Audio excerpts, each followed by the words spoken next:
So what's going on, everybody? Happy Mother's Day, which is when I'm filming this right now.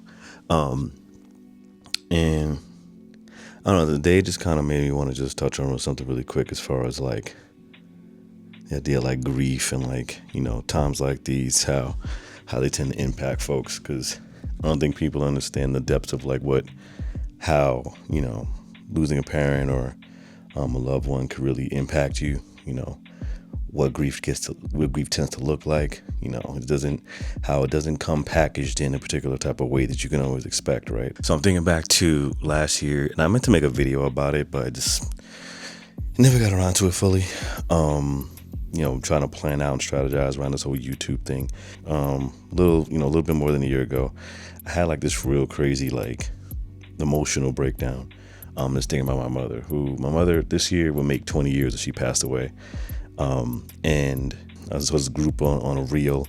There were this group of guys that were in a hallway singing Mama from Boys to Men, which is a very sentimental song, of course. Beautiful song, great song, timeless song. And I don't know, something about it that just struck me really hard, thinking about the realization that my mother is not here. Even though it's been 20 years ago. And it put me in a kind of a spiral for like 3 days. Like, even I had to take off work, which I was grateful for my job at the time for allowing just like self-care and like take your PTO as you need to take your PTO. We don't need to know or care about why you need to take it. If it's yours, it's yours. So I think I took like a day or two, and it's like I didn't even do anything. I was just home. I was in the bed, and I was just kind of just dealing with the emotions at the time of the experience that was welling up in me.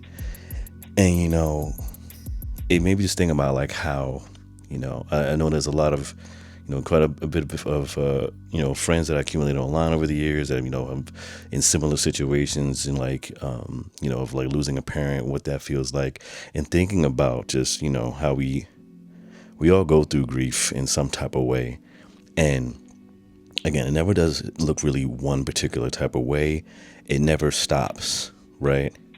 It's never like, again, it's been 20 years and it still feels as strongly as a pain as yesterday. Yes, dude, is it not as bad over time? Sure. Does it get quote unquote easier in a way? But easier to cope because, especially if you do responsibly over time, build up relationships with folks that can help you kind of get through life and move through life in a way that's necessary, it's definitely helpful. But it's never the same, especially, if that person, like my mother for me was like my best friend growing up until she passed away. My mother, for those that don't know, which is all y'all, my mother actually passed away while we were on family vacation. She was dealing with, sickness for about 2 years that just came out of like nowhere. It's like some family history, medical history things, but also, an abrupt sickness that kind of like led itself to what ultimately her passing was. She passed a cardiac arrest while we were on family vacation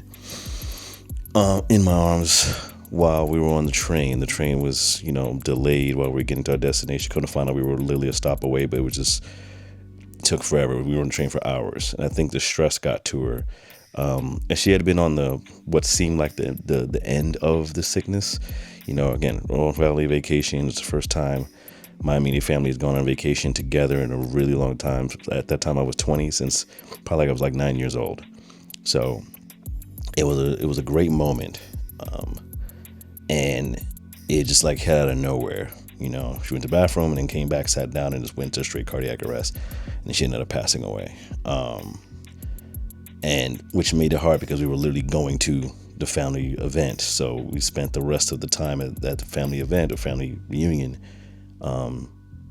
planning a funeral and like just, kind of reminiscing and it's solemn, but it was also joyous because everyone remembered her in a particular type of way. And it was a lot of us, which is good because my mother was very, she had garnered her own reputation where we grew up in Brooklyn. Of like, everyone knew her. She was great. Everyone, loved her. So it was kind of an intimate moment of just like a really immediate, like, family and cousins at the funeral, because we were in North Carolina. We was born and raised in Brooklyn. And it kind of felt good that way. In retrospect, I felt better that way. But one of the hardest realizations I hit after that was coming home to a house that she wasn't in. It was me, my mother, my grandmother lived together. My uncle, he lived nearby. He would visit every now and again. And there was just four of us. That's just how we grew up. How I grew up, rather. So coming home, my grandmother, and realizing the house was quiet and stale. Not that she was like a loud person, but like it felt, and this was summertime, so it felt like a stale heat of like stillness. And it was a realization that she wasn't there. And my grandmother and we cried for the first time together. And I cried when she passed away, hard.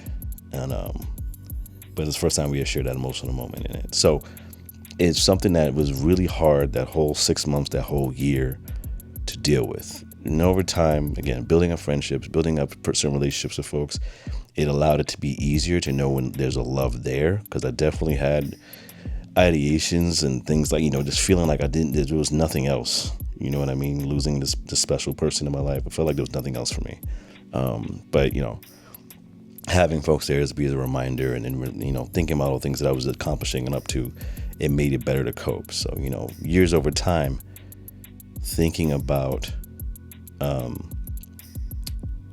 just every now and again, not hearing her voice or having an accomplishment, having my graduating from college, and she wasn't able to be there. My first big boy job, she wasn't there. You know what I mean? Like, doing music and having, performances and just all these different things, and then getting certain awards and things like that, and knowing she wasn't there to kind of celebrate with me. When I had gotten married, it wasn't, this, not having her there was, in physical was tough, And then, I lost my grandmother in the height of COVID, and I couldn't get to her.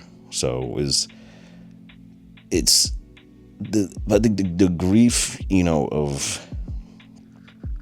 I think it's really about that understanding how, again, people can say time heals all wounds and things like that, and like, so to speak. And this is not to be negative about it, but it's just I'm big on approaching life from a realistic standpoint, and the reality of it is that the pain never goes away, right? The grief, the hurt never goes away. It may go dormant, it may take a break in how it impacts you, but it'll always find its way back, right? One way or the other, it'll find its way back. And it's just knowing where that comes from.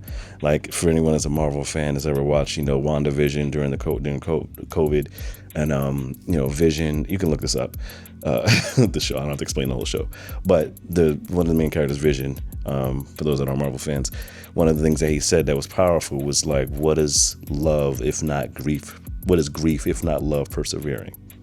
Right? Yeah. What is grief if not love persevering? So all that is just to say is that, the love is still there. It just means how much that important that person was.